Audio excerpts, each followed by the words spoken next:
Au moins 15 millions de morts dans l'Est de la République démocratique du Congo depuis 1994, année du génocide rwandais qui lui a fait environ 840 000 victimes. Sur Internet, les débats partent dans tous les sens avec une bonne dose de désinformation.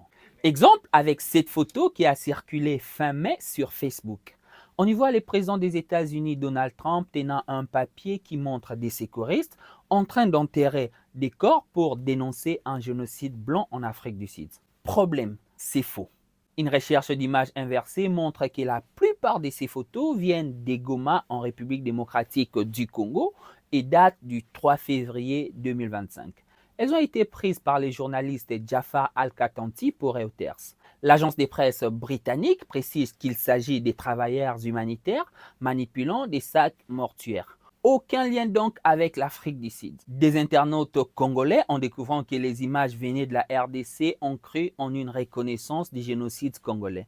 L'un d'eux a écrit « Finalement, par conviction, Donald Trump a révélé les images du génocide en RDC. Trump lui-même les organise pour montrer au monde qu'un génocide est en cours ». Fin des citations. Là encore, le contenu est biaisé. La RDC n'a jamais été mentionnée lors de cet échange entre le président américain Donald Trump et son homologue sud-africain Cyril Ramaphosa. Le cliché a été pris le 21 mai à Washington lors de cette rencontre entre les deux présidents. Rien d'inhabituel jusque-là.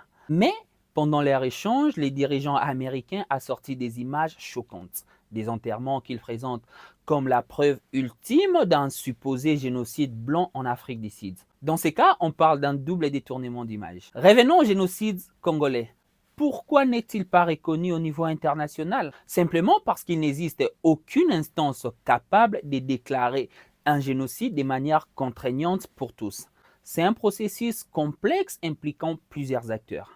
Le gouvernement congolais, lui, milite pour cette reconnaissance. La date du 2 août a même été retenue pour commémorer ces millions de morts sous le nom de génocostes, un mot valise qui évoque génocide et coste pour évoquer cette fois-là les coûts humains et économiques de la guerre dans l'Est. Une sensibilisation est en cours dans les pays pour favoriser l'appropriation de cette mémoire. Vous l'avez compris, malgré les millions de morts, aucun génocide congolais n'a été reconnu à l'international.